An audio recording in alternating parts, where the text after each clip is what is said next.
social interaction is terrifying. I also hate this one. I hate when you're going in for the handshake, but the other person is going in for the fist bump, and then you realize you're in front of a mirror and you don't know who you are anymore.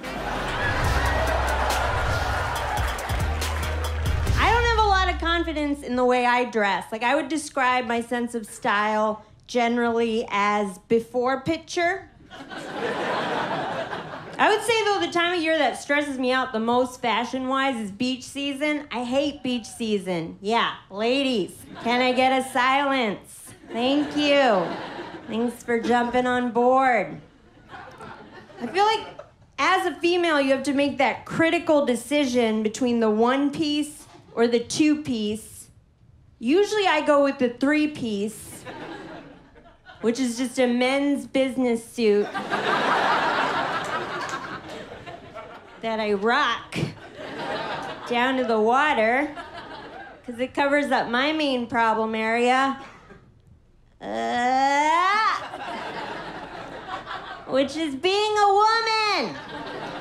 Maybe she's born with it, maybe she's trapped in a societal prison of impossible beauty standards.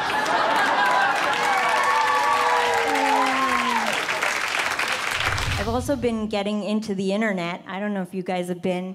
It's pretty fun. Yeah, I got my AOL CD. I'm finally on there, but the internet is tricky. I feel like you click on a link and then you wake up 5 years later with a beard and you're like, what happened?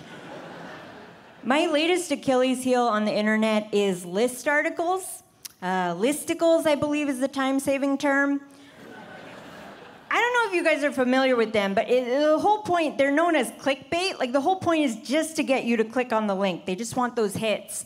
And there's a lot of sites that specialize in them. There's like BuzzFeed, HuffPo, Third Site is doing great work. But, you know, at first they started out normal in terms of being enticing. Like, a typical one might be something like 12 actresses before they were famous. You'd be like, oh. Well, I'm not famous, let's relate. Or it'd be like, 37 puppies, so cute, you'll be mad. And you're like, I'm already mad, bring it on. And then I feel like they ran out of all the normal ones and they slowly started getting weirder because they have to put up like 70,000 a day. It's a valuable job. So you would start getting ones that were a little odd, like 51 burritos without makeup.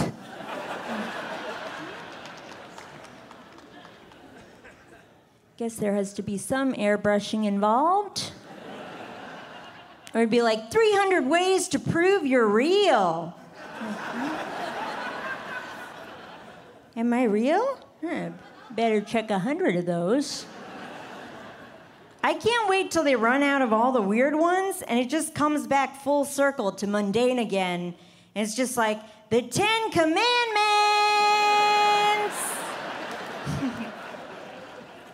It's like, guess I need a refresher. Or just like, 2 birds. Is that even a list? Mad again. Still have to look. I live in New York these days. I've lived there for the past 2 years. Yeah, New York's great. You know, I've learned to love it. It's a great town if you're into struggle. Yeah.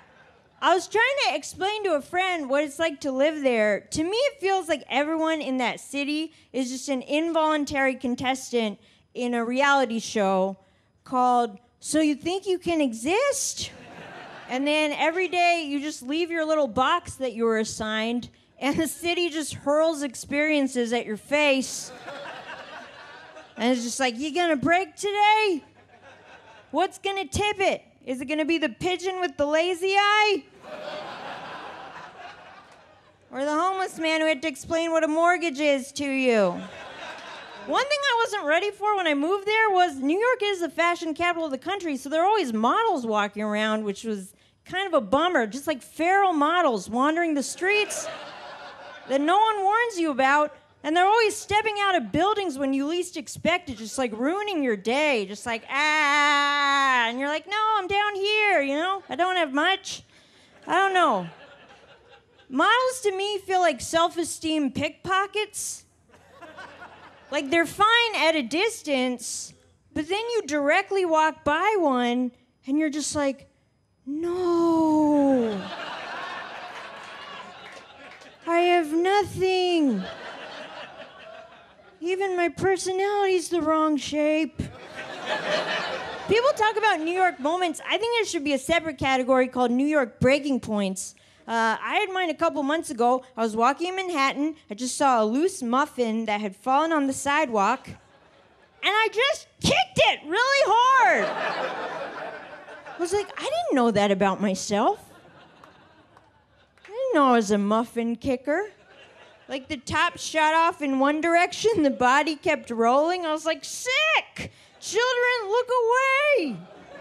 It's like, if you see something, say something. What if it's you? What if you're the something? So people get into stand-up for a lot of different reasons, mostly to escape your past, sometimes to hide from your future. But I kind of did things backwards. Like, I got into stand-up comedy to pursue my real dream, which is to do temporary administrative support in an office. Thank you. That is where I truly excel. I worked in a lot of offices, though, and I would say my main regret is I've never done this. Like, I wish just one time when I've been sitting in a tense company meeting, I'd stood up in the middle of it, apropos of nothing, and gone, I think the bigger issue here is I can't read. I love offices because awkward stuff like that happens all the time, and you can't fully address it because you have to see those people the next day. Like, one time I worked in a different office, try to keep up, and this happened to me in an elevator. A woman walked in, then I walked in, then a man walked in. So far, all innocent, that's important. Button panel is right here. Woman presses 5, I press 4. The man's too far away, so he goes, 6, please. I was raised well, so I press 6. He goes, why, thank you. And then, the woman goes, oh, you're welcome.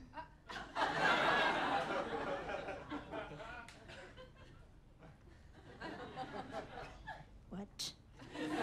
That is an example of taking credit for someone else's work on the smallest scale possible. Like, she was using manners in a rude way. I don't think that's how you do it. What are her circumstances that she just has to steal other people's thank yous in elevators? Like, when she walked in, was she just like, I'm not here to make friends, I'm here to win. Where's my rose? And let me just tell you, there are a lot of time and space constraints to seeking revenge in an elevator. It's not a lot of room to move.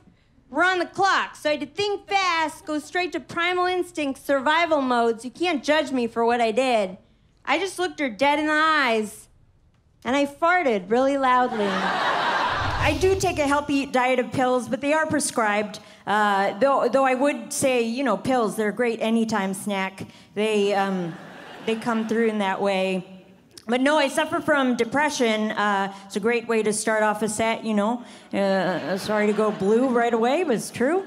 I've had it my whole life, and, it's like a lot of times I'll feel sad for no reason, but then I'll remember some of the reasons, I'm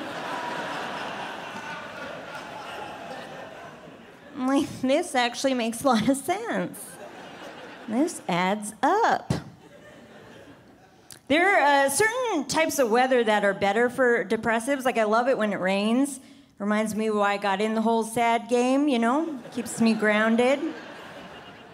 Whenever it's like pouring outside, as a sad person, you can turn to any random optimist on the street and just be like, hey, you're in my world now. What? Yeah, I relate to people who have self-doubt. I have a lot of anxiety. Don't be mistaken by the sassy drag queen stage persona. I know it's confusing, but yeah, I have a lot of anxiety. I don't know. I feel like it's weirder to not have anxiety than to have it, because I feel like if you're not scared, you're not paying attention, Like, I feel like if you open a newspaper today, skim maybe 3 headlines, you're just like, seems cool. It's like, what? Everything's on fire. Even the newspaper is on fire. Like, what are you so chill about? And sometimes when you tell people you have anxiety, they're always like, well, there's nothing to fear but fear itself. It's like, okay, have you checked out some of fear's work? It's like pretty much churning out solid gold hits, making some great points, rarely misfires. And like if you don't have anxiety, the way I would describe it is like there's an edgy improv group in your brain. And it just needs like a one-word suggestion to spin like countless scenarios that no one's comfortable with. Like the whole time you're just like, when will this show be over? I just came to be supportive. None of these thoughts have a future. And, I have all kinds of anxiety. I have social anxiety, which is ironically one of the most relatable kinds. It's a little weird. Sometimes mine will get so bad, I can't even talk to babies without getting self-conscious. Yeah, like the whole time I'm just like, oh, what if I'm not an interesting shape or color? It's like, make a fist, try to relate, take out your keys. Meet them on their level.